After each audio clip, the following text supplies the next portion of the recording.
Hi friends, good morning. இன்றைக்கி lunch box வந்து தேங்காய் சாதமும் உருளைக்கிழங்கு ஃப்ரையும் வடையும் செய்கிறேன். அதுக்கு ரைஸ் வச்சாச்சு. இப்போ உருளைக்கிழங்கு செய்ய போகிறேன். கடாய் வச்சாச்சு. கடாயில் ஆயிலும் ஊற்றிட்டேன். அதில் கடுகு போட்டுக்கிறேன். கடுகு வெடிச்சாச்சு. இப்போ நம்ம பெருங்காயம் ஆட் பண்ணிக்கலாம். பெருங்காயம் ஆட் பண்ணோன்னே கருவேப்பிலை கொஞ்சம் போட்டுக்கலாம்.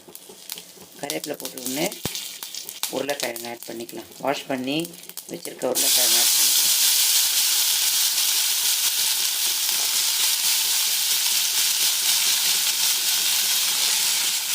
இப்போ இது நல்லா வதக்கி விடலாம்.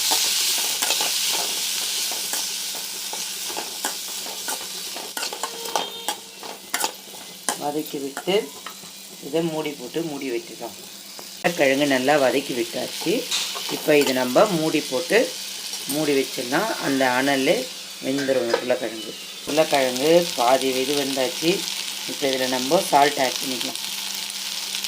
சால்ட் ஆட் பண்ணி 2 கலரை விட்டால் 3/4 ஸ்பூனுக்கு வந்து மிளகாத்தூள் ஆட் பண்ணிக்கலாம்.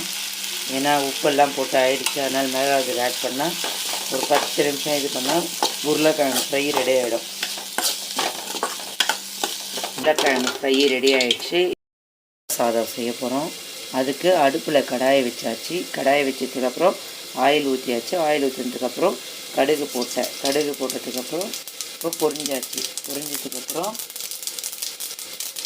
கடலைப்பருப்பு, உளுத்தம்பருப்பு, அப்புறம் கருவேப்பிலை ஆட் பண்ணிக்கலாம். இது நல்லா வதக்கி விடலாம். கடலைப்பருப்பு, உளுத்தம்பருப்பு நல்லா நிறம் மாறிடுச்சு. இப்போ இதில் வந்து பெருங்காயம் ஆட் பண்ணிக்கலாம். பெருங்காயம் ஆட் பண்ணி வதக்கலாம். இப்போ அதில் வந்து காஞ்ச மிளகா ஆட் பண்ணிட்டேன். காஞ்ச மிளகா ஆட் பண்ணி கொஞ்சம் பொன்னிறமாக வந்ததுக்கப்புறம் தேங்காய் ஆட் பண்ணிக்கலாம்.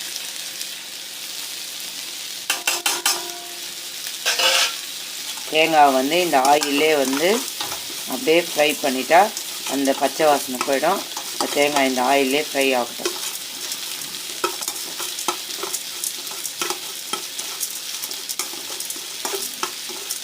ஒரு 10 நிமிஷம் இருந்தால் அந்த பச்சை வாசனை போயிடும். சாதம் பச்சை வாசனை போயிடுச்சு. இப்போ இதில் சால்ட் ஆட் பண்ணிக்கினேன். சால்ட் ஆட் பண்ணி நல்லா வதக்கிட்டு இப்போ இதை அடுப்பு ஆஃப் பண்ணிவிட்டு இதில் ரைஸ் ஆட் பண்ணி மிக்ஸ் பண்ணிடலாம்.